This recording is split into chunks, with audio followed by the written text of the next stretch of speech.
College was supposed to be a time of excitement and new beginnings, but my experience at Monroe University would forever change my perception of reality.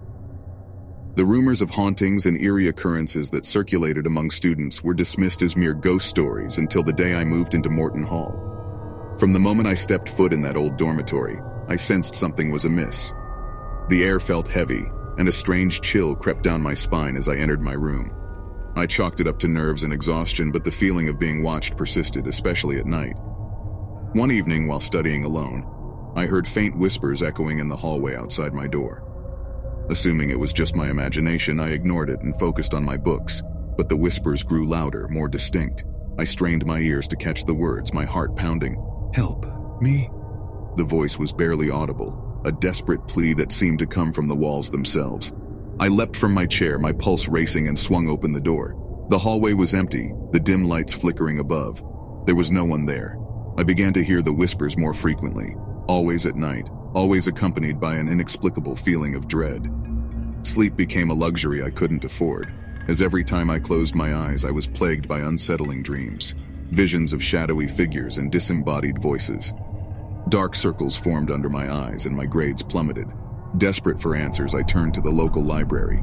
There, buried in dusty archives, I discovered the grim history of Morton Hall. It was built on the site of an old asylum, where countless souls had suffered and perished. The whispers, it seemed, were the echoes of tormented spirits trapped within the walls. Armed with this knowledge, I sought out others who had experienced the dorm's malevolent presence. A small group of us, united by fear, formed a makeshift investigation team. Armed with cameras, voice recorders, and an unwavering determination, we set out to document the paranormal activity that had plagued our lives. Our first night in Morton Hall was nerve-wracking. We huddled in my room, cameras pointed at every corner, waiting for something, anything, to happen. As the clock struck midnight, the air grew colder, and an oppressive silence settled over us. Then, the whispers began. Voices, distant and distorted, seemed to converge in the room. We exchanged terrified glances as the walls themselves seemed to pulse with energy. Shadows danced across the walls, twisting and contorting in unnatural ways. The temperature dropped, and I could see my breath in the air. One by one, the cameras malfunctioned, their screens flickering to static. Panic surged through me as the whispers grew louder, more insistent. In a frenzy, we scrambled to gather our things, desperate to escape the suffocating grip of Morton Hall.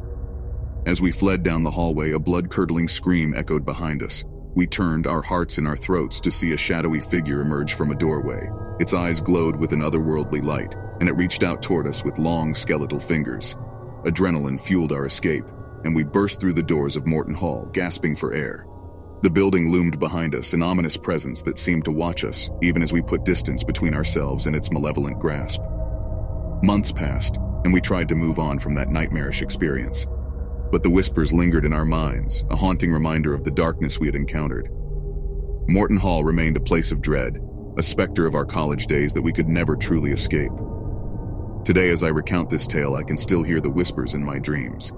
They serve as a chilling reminder that some horrors are not confined to stories or superstitions, but are very real.